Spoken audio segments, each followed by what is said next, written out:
நடுக்கடல் பேரலைகளின் இறைச்சலில் மீனவர்களின் மார்பில் பாய்ந்த தோட்டாக்களின் ஓலங்கள் சப்தமற்று போன போது, தமிழக எல்லைகளில் ஈவிரக்கமின்றி தமிழ் குரல்வலைகள் நெறிக்கப்பட்ட போது, அண்ணன் என்ற பெயர் தீவிரவாத சொல்லாக ஆக்கப்பட்ட போது, எழுந்து நடக்க முடியாமல் தமிழ் அன்னையை முடக்கி வைக்க முயன்ற போது, தன் சீரும் சும்ம குரலால் புலி பாய்ச்சலால் தமிழ் ஓங்காரமிட்டவர்.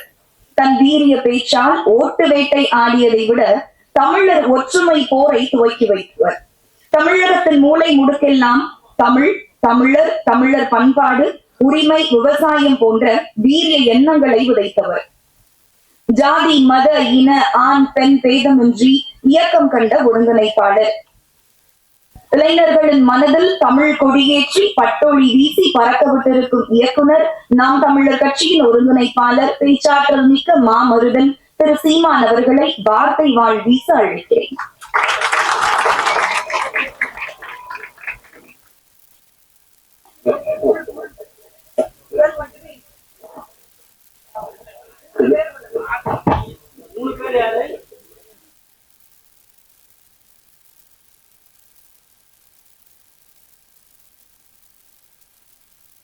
நிழற்குடை படத்தினுடைய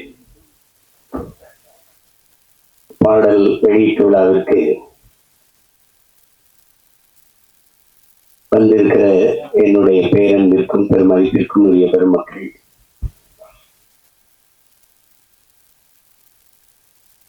இந்த நிகழ்வை உலகெங்கும் வாழ்கிற உறவுகளுக்கு கொண்டு போய் சேர்க்க இருக்கிற அச்சு ஊடக, காட்சி ஊடக என் அன்பு உறவுகள், இவ்வளவு நேராயும் இன்னும் அரங்கை நிறைத்து அமர்ந்திருக்கிற என் அன்பிற்கினிய சொந்தங்கள் அனைவருக்கும் என்னுடைய அன்பும் வணக்கமும். இங்கே எல்லாரும் குறிப்பிடும்போது நான் ரொம்ப நேரம் காத்திருக்கிறேன்னு இல்லை. இந்த நிகழ்வு எங்க குடும்ப நிகழ்வு. நீங்கெல்லாம் இந்த நிகழ்வுல இவ்வளவு நேரம் பங்கேற்று காத்திருக்கிறதுக்கு நான் தான் உங்க எல்லாருக்கும் அன்பை நன்றியை சொல்ல கடமைப்பட்டிருக்கேன். வரும்போது என்னை வரவேற்க கூட தேவையானவர்கள் சொன்னாங்க, நீங்க வந்ததுக்கு ரொம்ப நன்றின்னு. இல்லை, எங்க படத்தில் நீங்க நடிச்சதுக்கு ரொம்ப நன்றின்னு நான் சொன்னேன். ஏன்னா இது நாங்க குடும்ப படம்னு நினைச்சு, எங்க குடும்ப படம்னு கடைசியாக கதாநாயகனா நடிச்ச தம்பி விஜய்த்துக்கும் குடும்ப படம்னு தெரியுது. ஏன்னா அவருடைய பொண்ணு பாப்பாவும் நடிச்சிருக்காங்க. இது அது என்னுடைய அண்ணன் அதிகமான நாங்க எல்லாம் ஒரு குடும்பம். நாங்க ஒன்னா இருந்து பயிற்சி எடுத்து வந்தவங்க. நான் என்னுடைய மைத்துன ராஜா, அது சிவா ஆறுமுகம் தான்.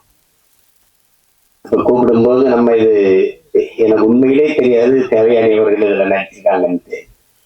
வந்துட்டு இருக்கும்போது ஒரே சூரிட்டியா இருந்தது. ஏதோ நிழற்குடைன்னு இப்ப புதுசா ரோப்டா வருது போல இருக்குது. தேவையான நடிச்சிருக்காங்க. இங்க பார்த்தாலும் நம்ம படம் அதுல அவங்க நடிச்சிருக்காங்கன்னு எனக்கு தெரிஞ்சது. அப்ப ரொம்ப மகிழ்ச்சியா இருந்தது. தேவயானி அவர்களுக்கு ஒரு பேசி எல்லாரும் சொன்னாங்க, இவங்க நடிச்சா நல்ல கதை இருக்கும், நல்ல படமா இருக்கும்ட்டு ஒரு மதிப்பு இருக்கு சிலருக்கு. முன்னாடிலாம் அம்மா ரோஜா அவர்கள், அதுக்கப்புறம் எங்க அக்கா ரேவதி போன்றவர்கள் இப்போதைக்கு தேவையானவர்கள் நடிச்சா நல்ல படத்துலதான் நடிப்பாங்க அப்படின்னு ஒரு மக்கள்கிட்ட ஒரு கருத்து பதிவு இருக்கு. அது காரணம் அவங்க தேர்வு செய்து நடிச்ச கதாபாத்திரங்கள். முதல்ல அவங்க அறிமுகமானது என் அண்ணன் மூலமா அவங்க தொட்டாச்சி நீங்கி, பிறகு அண்ணனே எடுத்த சொர்ணமுகி. அதுல ரொம்ப நல்ல கனமான கதாபாத்திரம். அப்புறம் உங்களுக்கு தெரியும் காதல் கோட்டை, அது இந்திய விருதை பெற்ற சிறந்த படங்கள் அது ஒன்று. அதுக்கப்புறம் சூரிய வம்சம். அவங்களுக்கு சொல்லிக் கொண்டு வர மாதிரி ஒவ்வொரு காலகட்டத்திலையும் ஒரு படம் பதிவாயிருக்கு. அவங்க எந்த காலத்திலையும் தன்னுடைய பெயரை கெடுத்துக்கல. ஏதோ காசுக்காக ஏதோ அந்த கதையெல்லாம் ஒத்துக்கிட்டு நடிச்சோம் அப்படின்னு இல்லாம அந்த நற்பெயர் தான் அவங்கள 30 வருஷம் கழிச்சு மறுபடியும் ஒரு கதாநாயகியா நடிக்கிற அளவுக்கு உயர்த்திருக்குன்னா அது காரணம் அதுதான். அது எல்லாருக்கும் வாய்க்க பெறாது, அவங்களுக்கு வாய்க்க பெற்றிருக்கிறது. அது ஒரு பெரிய பெருமைக்குரிய நிகழ்வு.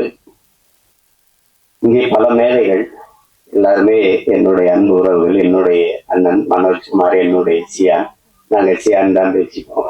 ராஜ்குமார் அவர்கள், அதுக்கப்புறம் என்னுடைய அன்பு தம்பி சுரேஷ் காமாட்சி, என்னுடைய அண்ணன் செல்வமணி அவர்கள், நாங்க ஒரே பல்கலைக்கழகத்தின் மாணவர்கள். எங்க அப்பா மணிவண்ணன், ஆமா எனக்கு மூத்தவரை அண்ணன். நான் வந்து இந்த அரசியலுக்கு வர்றதுக்கு முன்னாடி எங்க அப்பாட்ட உதவி இயக்குனராக இருந்து பணி செஞ்சேன். அப்போ இந்த அரசியலுக்கு தள்ளப்பட்டுதான் சொல்லணும். செய்யும்போது எனக்கு எல்லாரும் இல்லை. அப்ப எங்க அப்பா வந்து என்னை தன் பையன் நினைக்காம என்னை கூட வந்து நின்று எனக்கு தோல் கொடுத்துட்டாரு மணிவண்ணன் அப்பா. அப்ப எங்க அண்ணன் பேசி, செல்வா உனக்கு இடையில உனக்கு ஜூனியர்னு நினைச்சு இது பண்ணிடுறாரா செல்வா, இப்போதைக்கு நமக்கு அவன் தாண்டா இருக்கான், அவனை பிடிச்சுதாண்டா நம்ம ஏதாவது செஞ்சாங்கன்னா நம்ம இனத்துக்கு வா செல்வான்னு கூட்டிட்டு வந்தாரு. அப்ப நாங்க எல்லாம்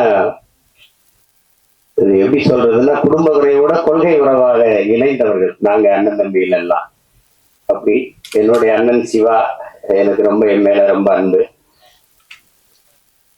என்ன எனக்கு இன்னைக்கு வரைக்கும் ஒரு குற்ற உணர்வு. நானும் எங்க அண்ணனும் இணைஞ்சு பணி செய்யும் போது அதை ஒரு சிறந்த படமா வெற்றி படமா தர முடியல என்னால. அதுக்கு இன்னைக்கு வரைக்கும் எனக்கு ஒரு குற்ற உணர்வு இருக்கு. கதை சொல்லும் போது அவருக்கு தம்பிக்கு அடுத்த படம் பகலம் தான் எடுக்கிறதா இருந்தது. அவருக்கு அது விருப்பம், அப்ப எனக்கு அது விருப்பம். ஆனா என்னுடைய தம்பி மாணவன் அதை ஒத்துக்கல. அது காரணம் ரொம்ப கடினமா இருந்துச்சு. ஒரு தம்பி படத்துல அவரை ரொம்ப நான் கஷ்டப்படுத்திட்டேன். கையெடுத்து கும்பிட்டு அப்படி மறுபடியும் அண்ணா வேணான்னா அப்படி ஒரு கொஞ்சம் இடைவெளி விடுங்கன்ட்டாரு. இந்த கதையில நடிக்கணும்னாரு. நான் என்ன சரி எடுப்போன்னு எடுத்தேன். தமிழ்லேயே கொஞ்சம் உரையாடல் தம்பியில ஒரு 90 விழுக்காடு தமிழ்ல இருந்தது. அது வெற்றி அடைஞ்சிருச்சு. அப்புறம் இதுல முழுக்க தமிழ்லேயே உரையாடல் எழுதுனா அதுல என்ன பாத்தீங்கன்னா, ஐ லவ் யூ என்று வர வேண்டிய இடங்களில் எல்லாம் நேசிக்கிறேன் நேசிக்கிறேன் என்று வருவது நெருடலாக இருக்கிறது என்று விமர்சனம் இருந்தாங்க. எனக்கு என்ன செய்யணும் தெரியல. என்னுடைய அண்ணன் காசி ஆனந்தன், அவர் உணர்ச்சி பாவலர், ஈழத்து பாவேந்தன், அவர்கிட்ட போய் பேசிக்கிட்டே இருந்தேன். அவர்கிட்ட சொன்ன வருத்தமா அப்படி எழுதியிருக்காங்க, அன்பை கூட தாய்மொழியில் பரிமாற தெரியாத ஒரு இனம் இருந்தா என்ன, செத்தா என்ன போட அப்படின்ட்டாரு. அப்ப நான் அந்த படம் எடுத்து கொடுத்துட்டு நான் எங்க அண்ணனுடைய அழைப்பின் பேர்ல ஈழத்துக்கு போயிட்டேன். போய் ஒரு வாரம் கழிச்சுட்டு பேசிட்டே இருக்கும்போது படம் ஓடலன்னு தெரிஞ்சிச்சு. அப்ப யாரோ சொல்லியிருக்காங்க தம்பியோட படம் ஓடல, ஒரு வருத்தத்தில் இருப்பான் பொழுதுன்ட்டு. அப்ப கேட்கல படம் என்னாச்சு கதை என்ன, யாரும் சொல்லியிருக்காங்க இந்த காதல் கதை அப்படின்னு சொல்லியிருப்பாங்க. அவர் ஆரம்பிக்கும் போதே நமக்கு எதுக்குப்பா பூ கவிதைலாம் ஆரம்பிச்சாரு. காதல்ங்கிறது பருவகால உணர்ச்சி, அது எல்லாருக்கும் இயற்கையில வர்றதானே. தமிழர்களுக்கு இல்லாதது மானம் வீரம் ரெண்டும் தான் கொஞ்சம் குறைவா இருக்கு. அதுக்கு வந்து நமக்கு தம்பி படம் மாதிரி தரையிலையும் அடிக்கணும் திரையிலையும் அடிக்கணும், அப்பதான் நமக்கு விடுதலை வரும்னாரு. அதை செஞ்சிருக்கணும். இப்ப ஆனா என்னைக்காவது ஒரு நாள் நான் எங்க அண்ணனுக்கு அந்த சிவானனுக்கு சொல்றேன், இந்த இடத்துல என்னைக்காவது ஒரு நாள் உங்களுக்கு என்னால ஏற்பட்ட இழப்பை நான் ஈடு செய்வேன். அது ஒருவேளை நீங்க அன்னை கூட கேட்டீங்க தம்பி அந்த பகலன்னு, அதை கூட திருப்பி உங்களுக்கு எடுத்தார உங்களுக்கு அது தவறுதான் நடந்துச்சு. அது ஆனாலும் எங்க அண்ணனுக்கு எனக்கு இருக்கிற அந்த அன்பு பிழைப்பு போல. எங்க அண்ணன் ஐயா பஞ்சராஜ் அவர்கள் சொன்னது மாதிரிதான் எங்க அண்ணன் அதிகமான வந்து ஒரு தலை சிறந்த இயக்குனரா அவங்க வந்தும் அது என்ன தொடர்ச்சியா படைப்புகள் இல்லை. அவருடைய படங்கள் வந்து இன்னைக்கு அவரை இயக்கிக்கிட்டு வர்ற இந்த படங்கள். இப்ப தொட்டாச்சி நீங்க எல்லாம் பார்த்து எங்க அப்பா பால்மேந்திரா வீட்டிலே போய் பாராட்டி, ஞாபகம் இருக்காருன்னா வீட்டுல போய் பாராட்டி என்னோட அப்படி ஒரு படம் எடுத்துட்டா அப்படின்னு. அப்படி அந்த கதை திரைக்கதை பயணத்துல பயணிக்கிறதுக்கு ஆட்கள் ரொம்ப குறைவு, ரொம்ப குறைவு. நம்மகிட்ட ஒரு மேதை சாதாரணமா உட்கார்ந்துருக்கல, அவரை கடந்துலாம் ஒருத்தனை இங்க கதை திரைக்கதையை அமைச்சு எடுத்துட்டு போயிட முடியாது. அதுல நம்ம பக்கத்துல இருக்கிறதுல பக்கத்துல இருந்துட்டோம், ஆனா வீட்டுக்கு போனா படபடப்பா இருக்கும். நம்ம ஆள் தானே பக்கத்துல இருந்தோம். மிகப்பெரிய பெருமை அவரெல்லாம் நமக்கு இப்படி ஒரு படைப்பாளி நம்ம நம்ம நம்ம நாட்டுல நம்ம இனத்துல பிறந்து இப்படி ஒரு படைப்பாளி அப்படின்னு நீங்க யோசிச்சு பாருங்க. புதிய வாரத்துக்குன்னு ஒரு படம், அவர் தான் கதாநாயகன் நடிக்கிறாரு, அவர் தான் கதைவசனம். எங்க அப்பா இயக்குறாங்க, பாரதிராஜா அப்பா. அன்னைக்கு அது புதிய வார்ப்புகள்னு தலைப்பு வைக்கிறதுக்கு இன்னைக்கு என்னென்ன பெயர் வருதுன்னு உங்களுக்கு தெரியும். அது நம்ம தெரியாது, விமர்சனமா போயிடும். அதை சரி செய்யறதுக்கு இது நேரம் இல்லை. புதிய வார்ப்புகள் அப்படின்னு அப்ப இதெல்லாம் நம்ம இப்ப அந்த காலகட்டத்துல அதுல ஒரு முடிவு இறுதி கட்ட காட்சி வருது. உரையாடெல்லாம் பிச்சு அதுலயே பார்க்கலாம். ஒரு அந்த விதவை பெண்ணு, அந்த பெண்ணு வந்து பூ விற்கும். வாத்தியாரு கதாபாத்திரம், அவங்க ரவி, அவங்க வந்து பூ வாத்தியார்கிட்ட இவங்ககிட்ட சொல்லுவாங்க, வாத்தியார பூ வந்து பறிச்சாத்தான் வாடி போகும், இல்ல செடியில விட்டாலும் வாடி போயிடும் அப்படின்லாம் இருக்கும். அப்ப இதையும் குங்குமம் இந்த பத்திரிகையெல்லாம் ரொம்ப புகழ் பெற்றது இந்த இதழ்கள். அப்ப நீ இதையும் கொடுத்தாதான் வாத்தியார் குங்குமம் தருவாரா? அந்த ஐயா அதெல்லாம் ஒரு ஒரு அதிமேதைகளினுடைய கூட அது. அதுல ஒரு அண்ணன் கவுண்டமணிக்கு கதாநாயகி கட்டி வச்சிருவாங்க. அந்த வில்லன் கதாபாத்திரம் அந்த கட்டி வச்சிருக்காரு ஈசிவாசன் ஐயா.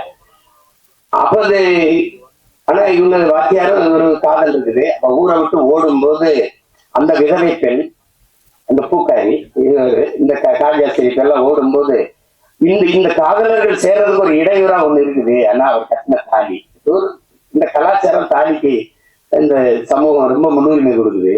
அப்படியே பார்த்துட்டு டப்புன்னு அந்த தாலி அறுத்துட்டு அவரே அறுத்துறாரு. கட்டின தாலி அவரே அறுத்துட்டு ரெண்டு பேரையும் சேர விட கையை பிடிக்கிறாங்க. அந்த விதவை பெண்ணை நிற்கிது, அந்த பூவித்த பெண்ணு. அதை கையை பிடிச்சு இப்படி போகும்போது புதிய வார்ப்புகள்னு போடுறாப்ல ஒரு எழுத்தாளர், ஒரு எழுத்தாளர். கொஞ்ச நாள் கழிச்சு அப்புறம் அவரே கதை திரைக்கதை செய்து ரயிச்சு அந்த நாட்கள்னு ஒரு படம் வருது. அதுல இவர் காதலிச்ச பெண்ணு அது அந்த ராஜேஷ திருமணம் பண்ணிக்கிறாங்க. கல்யாணம் ஆயிடுது. அது அப்ப வந்து அவர் சேர்த்து வைக்க போராடி கடைசி உச்சகட்ட காட்சி வந்துருது. ரெண்டு பேரும் இருக்கும்போது அவர் வந்து அந்த மருத்துவர் கதாபாத்திரம் வந்து இந்த காதலன் சேர்த்து விடுறதுக்கு இது பண்றாங்க. இப்ப நம்மளால ஒரு ஆர்மி வீட்டு எடுத்துக்கிட்டு ஹரவர மலையாளத்துல இதே டாக்டர் அது நீங்க புதிய நவீன 21ஆம் நூற்றாண்டு ஆள் தானே, 20ஆம் நூற்றாண்டு இல்லையா, 21ஆம் ஆள் தானே. தாலியா இருக்கிறது எந்த காதலி உங்களுக்கு மனைவியா வரும், ஆனால் உண்ட காதலி எனக்கு, உங்கள் மனைவி எனக்கு காதலியா வராது. அப்ப அந்த அந்த தாலியை அறுத்து எடும் அப்படின்ன அப்படியே போய் அறுத்து எடுக்க முடியாது. அந்த பெண்ணு தாலி அறுத்துட்டு வர முடியாது. இது கையெழுத்து இதே மண்ணின் கலாச்சாரம் பண்பாடு பேசி பட் இந்த கிளைமேக்ஸ் ஓல்டு பட் ஓல்டுன்ட்டு போயிடுவாங்க. இதை யோசிச்சு பாருங்க, உலகத்துல ஒரே ஆள் தான் தாலி அறுத்துட்டு போய் வாழ்ன்னு சொன்னா அதே ஆள் தான் தாலி அக்காம வாழ். இதுதான் கலாச்சாரம் சொன்னது ஒரே எழுத்தாளர் தான். உலகத்துல இப்படி ஒரு ரைட்டு எழுத்தாளர் இருக்கவே முடியாது. ஒரே எழுத்தாளர் இப்படி எழுதி நம்ம வைக்க முடியும். இப்படி எழுதணும்னா எழுத்தின் வன்மை, எழுத்தின் அழுத்தம் அப்படின்னு சொல்லலாம்டா. பொய்ய உண்மை இல்லை, பொய் சாட்சியிலே நடிச்சது தானே அது. சாதாரண உட்கார்ந்து இருக்காருல. எங்க அப்பாவுக்கு ஒரு கிளைமேக்ஸ், எங்க அப்பாவுக்கு எழுதி கொடுத்தது வேற கைதின் டைரியில, அதுதான் ஆட்சிராஜால வந்தது. அவர் திமுறா நீ இந்த ராஜு நானாவது எடுப்பேன், அது அப்பா செய்வார். அதுல எல்லாரும் நானும் அவர்கிட்ட எழுத்தாளர் வேலை செஞ்சிருக்கேன். எல்லாம் என்ன பண்ணுவாரு எங்க அப்பான்னு தெரியும். அதுல அவர் வந்து சிவாஜி, சத்ரபதி சிவாஜி வேடத்தை போட்டு நேசித்தார்ல, அது ஓடிட்டு. ஏன்னா அது வரைக்கும் திரைக்கதை தெரிவித்தாரு. அப்புறம் இது வேற கிளைமேக்ஸ், நான் எழுதி கொடுத்த கிளைமேக்ஸ் நான் எடுக்கிறேன். அந்த காட்சியில் போய் அப்ப அமிதாப் பச்சன் சிறிதை வச்சு ஆக்கிறார் சட்டை அதுவும் எழுதிட்டார்ல. இப்படி ஒரு எழுத்தாளர் வந்து அது ஒன்றும் நிகர் இல்லை. அது வந்து சொல்லி முடியாது. முதல் படம் ஒரு பெரிய இயக்குனத்திலிருந்து நடிகரை கதாநாயகனா நடிச்சு வெளியில வந்து முதல் படம் சுவர் இல்லாத சித்திரங்கள்னு எடுக்கணும்னா அது அவரை தவிர எவராலும் முடியாது. அப்ப அப்படி ஒரு படைப்பாளி இன்னைக்கு நம்ம பக்கத்துல உட்கார்ந்து இந்த படத்தை பாராட்டி பேசுறாருன்னா அதை விட இந்த படத்துக்கு கிடைத்த பெருமையும் பாராட்டு ஒண்ணு.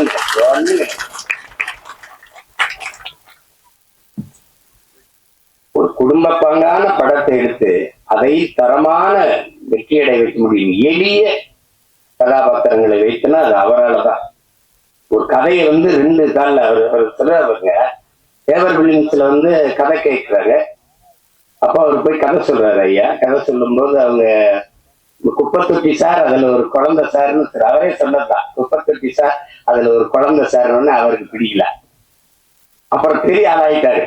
அன்னைக்கு நான் வந்து உங்ககிட்ட கதை சொல்லும் போது குப்பத்தொட்டி சார் ஒரு குழந்தை சார்னு சொல்லிட்டேன், நான் இன்னைக்கு வந்து சொன்னா குப்பத்தொட்டி சார் அதுல ஒரு குரங்கு சார்னு சொல்லியிருப்பேன் அப்படின்னு சொல்லி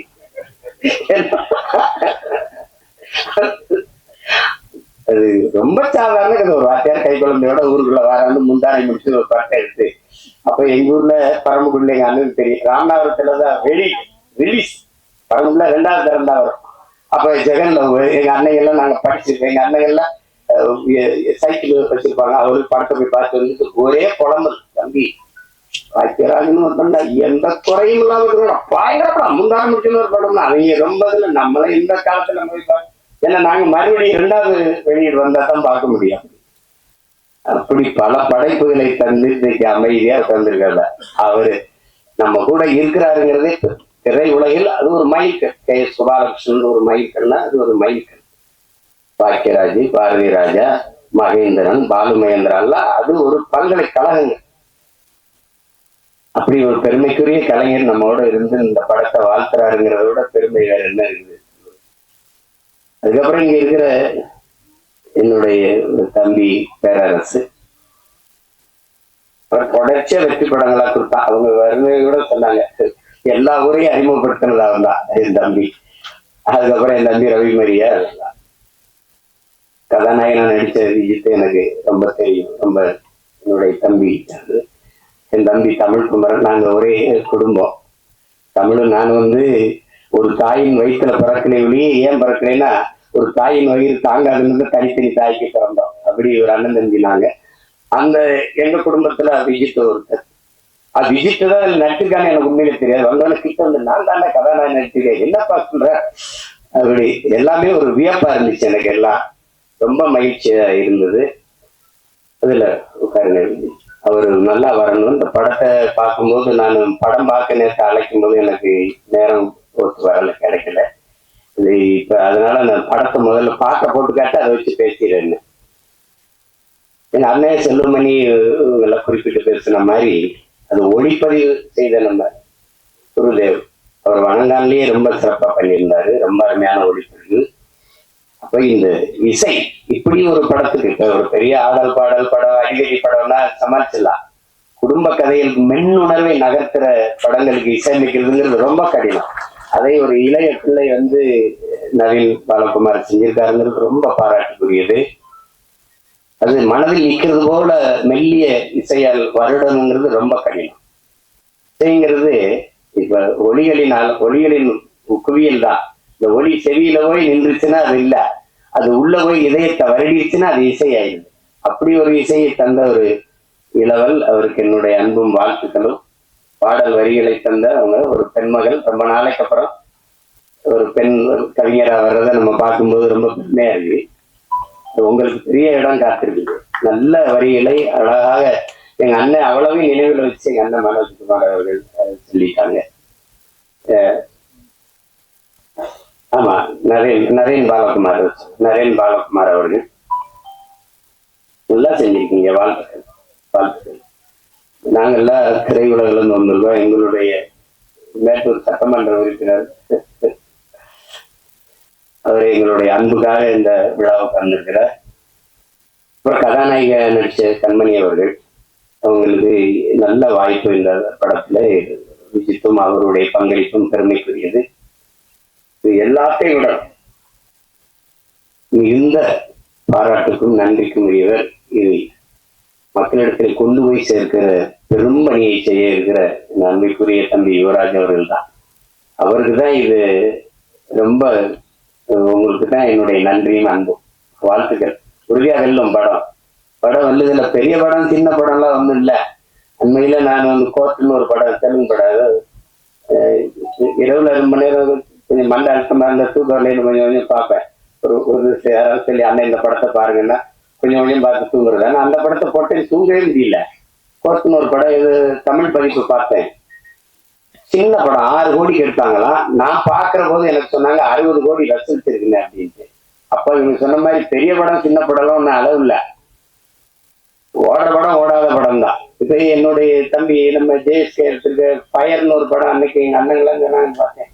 ரொம்ப குறைந்த முதலீடு, ரொம்ப நல்ல லாபம் அடைஞ்சிருச்சு. அதனால மிகப்பெரிய நட்சத்திரங்கள் நடித்த படமும் தோத்துருக்குது, சாதாரண படங்கள்லாம் வெல்லுது. அதனால நம்ம படம் வெல்லும், நீங்க ஒன்னும் யோசிக்கிறீங்க. திரையரங்குல சின்ன படத்துக்கு முக்கியத்துவம் கொடுக்கணும் அப்படின்னு. இன்னைக்கு சூழல் சரியில்லை, நமக்கு ஒரு சூழல் வருது. இருங்க, பெரிய பெரிய வளாகங்கள்ல சின்ன படங்களுக்கு முன்னுரிமை கொடுக்கணும்னு சட்டம் வரும். அது வரும், காலம் வரும் என்று நம்ம காத்திருக்கிறது இல்ல, நமக்கான காலத்தை நாம உருவாக்கணும். அப்படி ஒரு காலத்தை உருவாக்கிட்டு இருக்கோம். நீங்க சொன்ன இந்த மேல 90க்கு போயிடணும் அப்படின்னா இல்ல, 2026லயே நம்ம அந்த 90 காலத்தை மறுபடியும் உருவாக்க முடியும். அதெல்லாம் ஒண்ணு அவ்வளவுதான், எதுவும் கிடையாது, எதுவும் முற்று கிடையாது. ஒரு வாக்கியம் முற்று பெறும்போது இன்னொரு வாக்கியம் தொடங்குது, இங்க புள்ளி வச்சா இன்னொரு வாக்கியம் தொடங்குது. அதனால அதெல்லாம் நினைச்சு இது பண்ணிடாதீங்க. நாங்கெல்லாம் திரைத்துறையை எப்படி சொல்றது, உயிரை விட மேகலாம் நேசிச்சவங்க. நாங்கெல்லாம் படுக்க இடம் இல்லாம ஏவிஎம் சுடுகாட்டுல படுத்து கிடந்தவங்கன்னா அப்ப எவ்வளவு காதலிச்சிருக்கோம் பாருங்க. பல இரவுகள் பட்டினி கிடந்திருக்கோம், பல இரவுகள். அவ்வளவு அன்பு காதல் இந்த திரைத்துறை மேல. அப்ப இது அவளை அழிய விட்டுற முடியாது. ஆனா எங்க அண்ணன் செல்லுமணி அவர்கள், நான் ஒரு மேடையில பேசுனத சொல்றாங்க, குறிப்பிடுறாங்க, விவசாயி திரைப்பட தயாரிப்பாளரும் ஒரே நிலையில் நிற்கிறாங்க. அவங்க அவங்க தயாரிச்ச பொருளுக்கான விலையை அவங்க தீர்மானிக்க முடியல. தீர்மானிக்கிற காலத்தை நாம உருவாக்கணும். அப்பதான் வேளாண்மை செழிக்கும், திரைக்கலையும் செழிக்கும். அது காரணம் ஒற்றுமை இல்லாததுனாலதான். இன்னைக்கு எழுத்தாளர் சங்கத்துல நம்ம ஐயாவும், இந்த தொழிலாளர் சங்கத்துல எங்க அண்ணன் போன்ற தளபதிகள் இருக்கிறதுனால ஒரு பாதுகாப்பு இருக்கு. பத்தல, எல்லாத்தையும் சரி செய்ய நினைக்கிறோம், இதை சரி செய்யாம விட்டுருவோமா என்ன? அதுக்கு ஒரு காலம் வரும். ஆனா இதுல என்னுடைய மைத்துனர் சிவா ஆறுமுகம் ராஜான்னு நாங்க அழைப்போம், அவருடைய செல்லமா அழைக்கிற பேரு. நாங்க ஒரே குடும்பமா வந்தோம், கடுமையான உழைப்பாளி. என்ன இருந்தாலும் அந்த நேசித்து வந்த திரைத்துறையை விட்டு வெளியேறல. அது ஒரு பெரிய அதுக்கு அவருக்கு பெரிய பாராட்டு. சிலர் விட்டுட்டு போயிடுவாங்க, ஆனா விடல. அப்ப படம் எடுக்க ஆள் இல்ல, சரி நம்மளே எடுப்போம். அதெல்லாம் அது ஒரு போர் தான், அது அப்படிதான் சொல்லணும், அது ஒரு தவம் தான் சொல்லணும். குழம்பிக்கிட்டு நிக்கல, யாரும் வரல, யாரும் எடுக்கல, அப்படிலாம் இல்லை. அதுக்காக அவர் துணிஞ்சு தயாரிச்சதுக்கு, அதை துணிஞ்சு நாம வெளியிடணும். அந்த யுவராஜுக்கு 2 பேருக்கு என்னுடைய பாராட்டுகள். நான் என் மைத்தனர் சொல்லுவேன், இயக்குனர் சிவா ஆறுமுகத்தோட தயாரிப்பாளர் சிவா ஆறுமுகத்துக்கு தான் என்னுடைய பாராட்டுகள். அதுதான் ரொம்ப ரொம்ப பெருமைக்குரியது. அப்ப இங்க எது ஒன்று எளிதா கிடைச்சிருக்கு, ஒண்ணும் வந்தவொடனே யாருக்கும் வந்தது இல்லை. ஒண்ணுதான், எவ்வளவுதான் திறமை இருந்தாலும் வாய்ப்பு இல்லை என்றால் அது பயனற்றது. இங்க நிறைய திறமையான கலைஞர்கள் வாய்ப்பின்றி இருக்கிறாங்க. இல்ல இன்னைக்கு புதியவர்களை, தம்பி விஜித்தை, கம்பெனி போன்றவர்களை, 2 அன்பு செல்வங்களை எல்லாம் பார்க்கும்போது ரொம்ப தேவையானவர்களே வியந்து பாராட்டுறாங்க. அந்த குழந்தை அவ்வளவு அருமையா நடிச்சு என்னுடைய கைக்குட்டை ராணியிலேயே நான் நடிக்க வச்சேன் அப்படின்னா அதெல்லாம் பெரிய வியப்பா இருக்கு அப்படிலாம் நினைக்கும் போது. இந்த விழாவில பங்கேற்றதுல எனக்கு பெரிய மகிழ்வு, மன நிறைவும் இருக்கு. தேவையானியவர்களை நாங்க திரைப்பட நடிகையா பார்க்க முடியாது, எங்க வீட்டு மருமகள், எங்க வீட்டு பெண் அப்படிதான் நாங்க பார்ப்போம். எங்க குடும்பத்துல ஒருத்தரை தான் பார்ப்போம். அதே மாதிரி எங்க அண்ணன் பொண்ணு வனிதா வந்திருக்காங்க. வனிதாட்ட எனக்கு பிடிச்சது அந்த துணிவு, நினைக்கிறது செய்யணும், அந்த துணிவை எனக்கு பிடிக்கும். அது அவங்களை பாராட்டி, ஏன்னா நான் அந்த குடும்பத்துல ஒருத்தன், அண்ணன் விஜயகுமார் அண்ணன் எனக்கு ரொம்ப ரொம்ப பிடிக்கும். நான் அவங்களுக்கு தனித்த அன்பு. அதுல படத்தொகுப்பாளர், கலை இயக்குனர் விஜயானந்த், படத்தொகுப்பாளர் எல்லாருக்குமே என்னுடைய அன்பும் பாராட்டுகளும். எல்லாரையும் சொல்லிட்டேன்னு நினைக்கிறேன், ஏறக்குறைய ஏதாவது சொல்லிட்டேன். வாங்க வாங்க மாப்பிள்ள. இவரு என் மைத்தனுடைய மகன் தர்சன் சிவா. இவர் அறிமுகம் செஞ்சிருக்காரு. ஆனா அந்த படத்துல பார்த்ததுக்கு இதுக்கு நேர வித்தியாசம் இருக்கு. காரணம் அதுல ஒரு பெரிய மீசையை வச்சு வந்தாரு. அதனால இவரை அறிமுகம் செய்வதில் நான் ரொம்ப பெருமை அடைகிறேன். எல்லாரும் வாழ்த்துக்கள் உங்களுக்கு. எல்லாரும் இப்படி வந்தவங்க தான். ஒரு தொடங்குதல் எளிது யாருக்கும், அதை தொடர்வதுதான் கடினம். தொடர்ந்து அதே தவத்துல இருந்தால் யாரும் வெல்ல முடியும். அப்படிப்பட்ட கலைஞர்கள் இங்க நிறைய அப்படி வந்து வென்று இன்னைக்கு வரைக்கும் நான் சொல்வேன். இன்னைக்கு அப்ப நான் வந்து நேர்ல ஐயா ரஜினிகாந்த் அவர்கள பார்த்தேன். குரத்தெல்லாம் பார்த்துருக்கோம். அப்ப நேர்ல 2.5 மணி நேரம் 2.5 மணி நேரம் போயிட்டு அவருக்கு இருக்கிற இந்த ஆர்வம் இவ்வளவு படம் நடிச்சு இவ்வளவு சாதிச்ச பிறகும் புதிதாக ஒன்றை தெரிந்து கொண்டதுல அவருக்கு இருக்க ஆர்வத்தை பார்க்கும்போது இவர் ஏன் ஜெயிக்க மாட்டாரு அப்படின்னு நமக்கு தோணுது. என்னை ஈர்ப்பு வச்சு சிமத்துல வந்துடுறேன் அப்படின்னு போகும்போது அதே அந்த படத்துல பாக்குற மாதிரி அதே வேகம் நடை, அதே வேகம் பார்க்கும்போது இவ்வளவு சுறுசுறுப்பா அவரு சோம்பேறிகளை கூட அவர் ஈங்கிறத பார்த்தா ஏங்கிடுவான். அப்படி ஒரு இது அது அவரு அந்த தேடலும் அந்த வெறியில் இருக்கிற ஒவ்வொருத்தரும் உச்சத்தை தொடலாம், சாதிக்கலாம். அதுல வந்து சாதாரணம் இல்லை. அப்படி வந்ததில்ல. அதுல இவ்வளவு பேரு இந்த படைப்புல பங்கேற்றுட்டாங்க. குறிப்பா இதுக்கு பிதாமகனா இருந்து பீஷ்மரா இருந்து வாழ்த்திட்டு இருக்கிறது எங்க அண்ணன் அதிகமா. அவரு இப்ப படம் இயக்கிட்டு இருக்காரு. என் தம்பி சுரேஷ் மச்சி தயாரிச்சுட்டு இருக்காரு. சிறந்த படைப்பா வந்துட்டு இருக்கு. ரேவதி அக்காவும் நடிச்சுட்டு இருக்காங்க. அதுவும் இது போல ஒரு குடும்ப பாங்கான ஒரு படம் தான். படத்தை பார்க்கும்போது தாய்மையை சொல்லுது. எந்த குழந்தையும் நல்ல குழந்தைதான் மண்ணில் பிறக்கையிலே, பின்பு நல்லவராவதும் தீயவராவதும் அன்னை வளர்ப்பதிலே இருக்கு. ஒரு குழந்தைக்கு முதல் ஆசையை அதனுடைய பெற்றோர்கள் தான், அதனுடைய தாய் தான். சொல்றான் பாருங்க ஒருத்தங்க, உலகத்தின் எல்லா செல்வங்களையும் ஒரு தட்டிலையும் தாயின் பேரன்பை ஒரு தட்டிலையும் வச்சா தாயின் பேரன்பு இருக்கிற தட்டு தான் தாழ்ந்து இருக்குன்றான். நீங்க எவ்வளவு உயரத்துக்கு வேணாலும் போங்க, எவ்வளவு ஒரு உயரத்திற்கு வேணாலும் போங்க, உங்களை பார்த்து பொறாமைப்படாத ஒரே உயிர் உலகத்தில் உண்டென்றால் அது உங்களை பெற்ற தாய் தாங்க. உங்க மனைவியோட இப்ப 4 பேர் வந்து நம்மள படம் எடுக்கும்போது பார்த்தா நமக்கு கொஞ்சம் அதிகமா தெரியுதே அப்படி இருக்கும் அது பிரச்சனை. அது ஆனா தாய்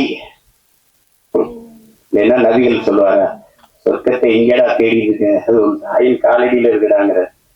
ஆபிரகாம் சொல்றான், நான் இதுவரை பெற்ற எல்லா புகழுக்கும் இனிமேல் பெறப்போகிற புகழுக்கும் என்னை பெற்ற தாய்தான் காரணம்ங்கிறான். அது ஒன்னும் சொல்றதுக்கு இல்ல. தாயின் பேரன்பிற்கினே விஸ்வாமித்திரர் சொல்றாரு, வால்மீகி சொல்றா, நீ வந்து ஆண்களின் எல்லா வெற்றிக்கும் காரணம் வந்து பெண்கள் தான். அந்த பெண்கள் அந்த தாய்மையை போற்றாம ஒன்றும் இல்லை இங்க.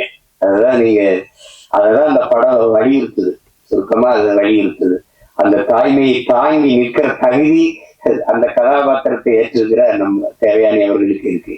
ஐயா பாக்கியராஜ் அவர்கள் சொன்னது மாதிரி நிழற்குடையே, இந்த படத்தின் நிழற்குடையே அவங்க தான். அதான் அவங்க போதும் தொடக்க காட்சிக்கு திரையரங்குக்கு மக்களை அழைச்சிட்டு வர அவங்க ஒரு படம் போதும். அதுக்கப்புறம் உள்ள வந்தால் பார்த்த எல்லாரும் நிறைவா சொல்றாங்க, எனக்கு பார்க்கிற வாய்ப்பை நான் பெறல, ஆனா விரைவில் நான் பார்த்துட்டு அதுக்கான வாழ்த்தை நான் எழுதுறேன். படத்துல பங்கேற்ற அனைத்து கலைஞர்களுக்கும், பின்னின்று உழைத்த அனைத்து தொழில்நுட்ப கலைஞர்களுக்கும், இவ்வளவு நேரம் இந்த நிகழ்வை பதிவு செய்து கொண்டிருக்கிற அச்சு, காட்சி, ஊடக என் உறவுகள், இங்கே அரங்கை நிறைத்து அமர்ந்திருக்கிற என் அன்பு சொந்தங்கள், விழாவிலே பங்கேற்று வாழ்த்து அமர்ந்திருக்கிற பெருமக்கள் எல்லோருக்கும் என்னுடைய அன்பும் நன்றியும் வணக்கம்.